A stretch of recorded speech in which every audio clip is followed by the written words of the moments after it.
โอ้ได้ปลาแล้วเนาะโอ้มานแท้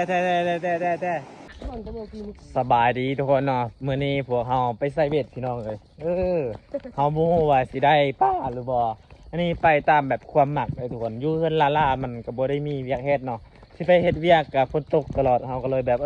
อยู่เฮือนซะถ้าฝนบ่ตกก็หาซอกหากินเอาเนาะนี่ไปหนึ่งแล้วน้องเฮาแล้วก็ล้านจุล้านเฮานี่เนาะนี่ทุกคนคือเบ็ดคนละ2ก้านคนนี้น่ะเบ็ดคือการเดียวเราไปตึกเบ็ดคือจุเฮานะใส่เบ็ดนี่แมงเมาพี่น้องอร่อย แมงเมาตัวใหญ่ได้บ่แม่นแมงเมาออกตามฤดูฝนอันนี้มันออกตามโฟนเนาะตัวใดมีหัวโพนน่ะมันจะมีเนาะแมงตัวนี้นะนี่เลยทุกคน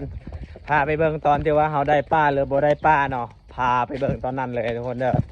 สิบ่ได้แล้วเฮาก็สิบอกให้ทุกคนเฮาสิถ่ายอีกคลิปตอนนี้กำลังย่างไปอยู่ห้วยพุ่นเด้อนี่เนาะทุกคนเนาะตอนนี้ก็ใส่เบ็ดเนาะพี่น้องเนาะน้ำโคตรลายลีพี่น้องเอ้ยนี่เนาะบ่ที่ว่าใส่เบ็ดนะใส่ตามนี่แหละทุกคนเห็นบ่น้ำข้นนะลีทุกคนเอ้ยนี่ใส่เบ็ดตามนี่บ่ฮู้ว่าสิได้ปลาหรือบ่เนาะนี่หากินตามธรรมชาติ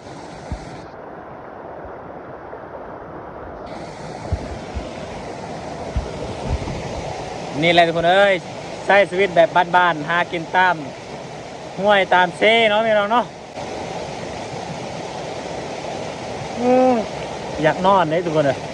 ใส่เบ็ดก็ไม่ได้ถึกจักโตเลยลานเฮานี่เนาะมื้อนี้นั่งเผาตึกเบ็ดเนาะเฮาน่ะใส่เบ็ดคนนี้น่ะตึกเบ็ดพี่น้องโอ้ได้ปลาแล้วเนาะโอ้มานแท้ได้จักโตแล้วแน่เห็นบ่2 โตแล้วไปเอาแม่ยาวไปเอาแม่จะน้อยมันตุกแล้วบ่มีกินเลยไปเอาไอ้ลงหันเลยบ่เลิกดอก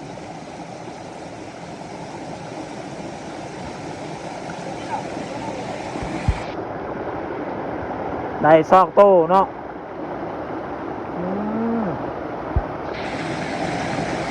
อีกแล้วทุกคนอีกแล้วมันดึงแล้วนี่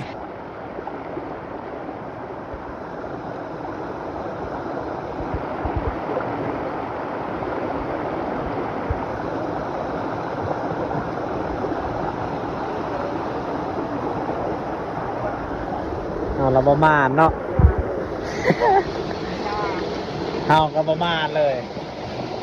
โอ้สอดกันเลยเนาะโอ้คักต้องใช้สกิลนี่นะการทานเองวุ้นผู้หนึ่งนะอยู่เทิงวุ้น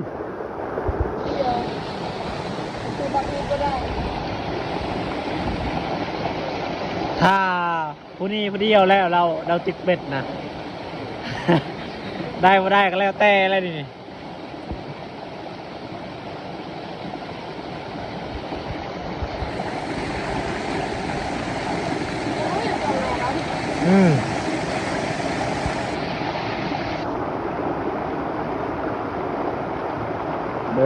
เดิง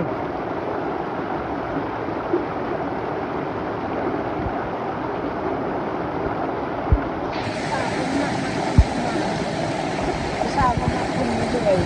ยืนด้วย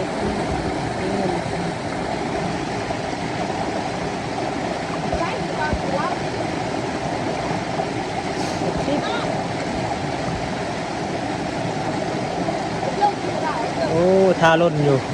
ไม่ใช่เน่าแล้วโอ้ยเฮ้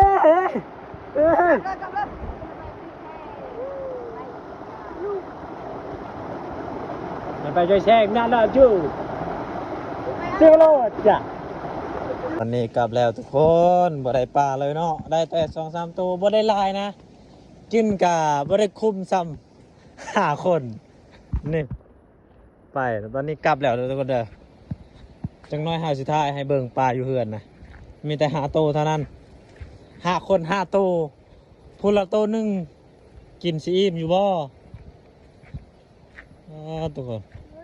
อ้าวทางเขามันคือมันเป็นคนนอทีว่าเขาไปหากินมื้อนี้นะได้แต่ซ้ำนี่ทุกคน5 คน2 คนแล้วเขาไม่ได้กินน้ำเฮาเนาะประมาณนี้เลยเอาให้เอื้อยให้ปิ้งให้เนาะทุกคนเนาะ